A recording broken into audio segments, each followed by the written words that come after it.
Good morning six class. आज की class में हम आदर्श प्रश्न पत्र 1 करेंगे। पिछली क्लास में हमने प्रश्न 1 से 5 तक समझे थे। आज हम प्रश्न 6 से समझेंगे। प्रश्न 6 में आपको दिया है संधि विच्छेद करो और संधि का नियम लिखो। देखिए बच्चों, आपको यहाँ कुछ शब्द दे रखे हैं, आपको इन शब्दों के संधि विच्छेद करने हैं और साथ ही साथ इसके नियम भी लिखने हैं। फर्स्ट है उत्तराधिकारी। उत्तराधिकारी का संधि विच्छेद करेंगे तो क्या होगा? उत्तर जमा में अधिकारी, उत्तराधिकारी। इसका नियम है दीर्घ स्वर संधि। सेकंड है परोपकार, पर जमा में उपकार। इसका संधि का नियम है गुण स्वर संधि, क्योंकि परोपकार क्या है? एक गुण है। थर्ड है दुर्वस्था, दुरह जमा में अवस्था। इसकी संधि का नियम है विसर्ग संधि। फोर्थ है यद्यपि, यदि जमा में अपि। इसकी संधि का नियम है गुण स्वर संधि। फिफ्थ है रामेश्वर, राम जमा में ईश्वर। इसकी संधि का नियम है गुण स्वर संधि। नेक्स्ट प्रश्न है प्रश्न 7। निम्नलिखित शब्दों के 3 पर्यायवाची शब्द लिखिए। फर्स्ट है जग। जग का पर्यायवाची क्या क्या हो सकता है? संसार, दुनिया, जगत, विश्व आदि। सेकंड शोभा। शोभा मतलब सुंदरता, सौंदर्य, छवि और प्रभा। थर्ड है रजनी। रजनी मीन्स रात, रात, रात्रि, निशा। फोर्थ है समुद्र। समुद्र के पर्यायवाची क्या होंगे? सागर, सिंधु, जलधि। फिफ्थ है मेघ। देखिए बच्चों, मेघ बहुत ही कॉमन सा शब्द है। मेघ का सभी को आता होगा। मेघ मतलब क्या होता है? बादल भी हम उसको कह सकते हैं, घन भी कह सकते हैं और जलद भी कह सकते हैं। फिफ्थ है प्रश्न 8। निम्नलिखित प्रत्येक वाक्यांश के लिए एक शब्द लिखिए। इसको हम अनेक शब्दों के लिए एक शब्द भी कहते हैं। तो देखिए बच्चों, फर्स्ट है जो सराहना के योग्य हो। सराहना मीन्स प्रशंसा के योग्य हो, उसे हम क्या बोलेंगे? सराहनीय। सेकंड है साथ पढ़ने वाला। देखिए बच्चों, आपके साथ भी और बच्चे पढ़ते हैं ना, तो वो और सब बच्चे आपके क्या हैं? सहपाठी। जो हमारे साथ पढ़ते हैं उनको हम क्या बोलते हैं? सहपाठी। साथ पढ़ने वाला, सहपाठी। थर्ड है आखेट करने वाला। आखेट मतलब क्या होता है? शिकार करने वाला। आखेट करने वाला, आखेटक मीन्स शिकारी। फोर्थ है जिसका कोई अपराध ना हो। अपराध मतलब जिसकी कोई भी गलती ना हो, उसको हम क्या बोलेंगे? निरपराध। फिफ्थ है जो सबको समान समझता हो। समान मतलब जो सबको एक जैसा समझता हो, उसको हम क्या बोलेंगे? समदर्शी। देखिए बच्चों, प्रश्न 9 में है निम्नलिखित वाक्यों को वर्तमान काल में लिखो। देखिए बच्चों, जैसे कि आपको पता है काल 3 प्रकार के होते हैं, भूतकाल, भविष्यकाल और वर्तमान काल। वर्तमान काल का मतलब होता है जो समय अभी चल रहा है। जैसे मैं आपको पढ़ा रही हूँ, ये किस में पढ़ा रही हूँ? वर्तमान काल में पढ़ा रही हूँ। आप सब लोग पढ़ रहे हैं, वो किस में पढ़ रहे हैं? वर्तमान काल में पढ़ रहे हैं।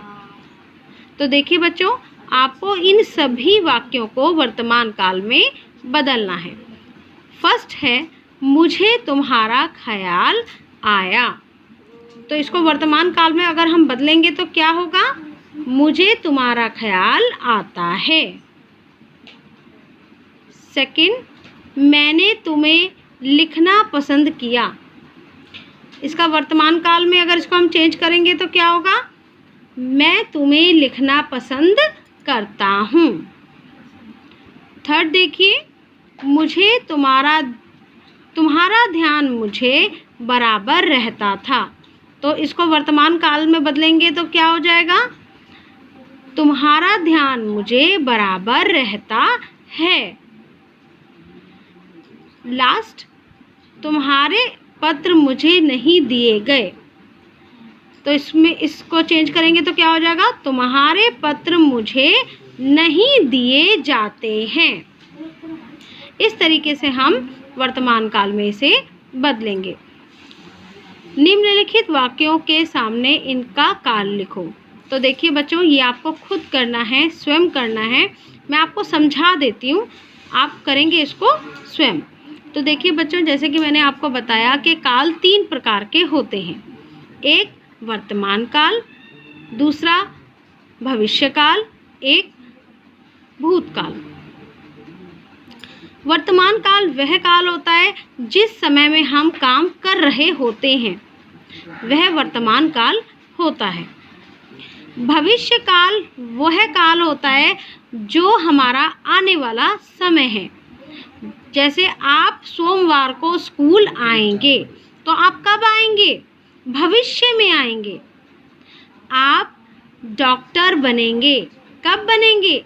भविष्य में बनेंगे। जब आप पढ़ेंगे, लिखेंगे, एक अच्छा इंसान बनेंगे, आप अपनी शिक्षा पूरी करेंगे, तभी तो डॉक्टर बनेंगे। तो आप डॉक्टर कब बनेंगे? भविष्य काल में बनेंगे। भूतकाल वह काल होता है जो समय बीत चुका है, उसे हम भूतकाल कहते हैं। जैसे आप शनिवार को स्कूल आए, ठीक है। नेक्स्ट, जैसे कि आपने सुबह नाश्ता किया। नाश्ता कब किया आपने? सुबह किया था ना, तो सुबह आप नाश्ता कर चुके। आप कब आए थे? पिछले शनिवार को आए थे ना, तो वो तो आप आ चुके, वो भूतकाल हो गया, बीता हुआ समय हो गया, ठीक है।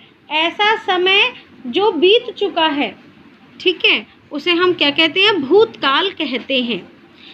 कल जन्माष्टमी थी, तो जन्माष्टमी कल थी, बीते हुए समय में। भूतकाल में क्या होता है बेटा? था, थे, थी का लास्ट में जो है प्रयोग होता है, लास्ट में था, थे, थी आता है। मैं गया था, मैं आया था, मैं काम कर चुका था, ठीक है। तो ये क्या होता है? भूतकाल। तो आपको मैं 2 वाक्य के जो है काल बता देती हूँ, बाकी आपको दोनों खुद करने हैं। फर्स्ट देखिए, मैं तुम्हारी शिक्षा के विषय में चिंतित हूँ। मैं तुम्हारे पढ़ाई के विषय में चिंतित हूँ। तो ये कब हूँ मैं चिंतित? मैं अभी चिंतित हूँ, मैं वर्तमान काल में चिंतित हूँ। तो यहाँ पर आएगा वर्तमान काल। मैं आचार्य द्रोण के पास जाकर धनुर्विद्या सीखूंगा, ठीक है। अभी मैं जाऊंगा और सीखूंगा, तो यहाँ पर क्या आएगा? भविष्य काल। मैं जाऊंगा, मैं कल जाऊं, परसों जाऊं, 4 दिन बाद जाऊं, ठीक है। मैं जाऊंगा मतलब कि भविष्य काल में जाऊंगा, तो यहाँ पे क्या आएगा? भविष्य काल। इसी तरह आपको ग और घ स्वयं करने हैं। तो देखिए बच्चों, आपको प्रश्न 5, 6 से लेकर 10 तक अपने बुक में कंप्लीट करना है। पेज नंबर 146 है। आपको जो भी काम करना है बिल्कुल सफाई से करना है, बहुत साफ साफ सुंदर सुंदर राइटिंग में करना है। Thank you.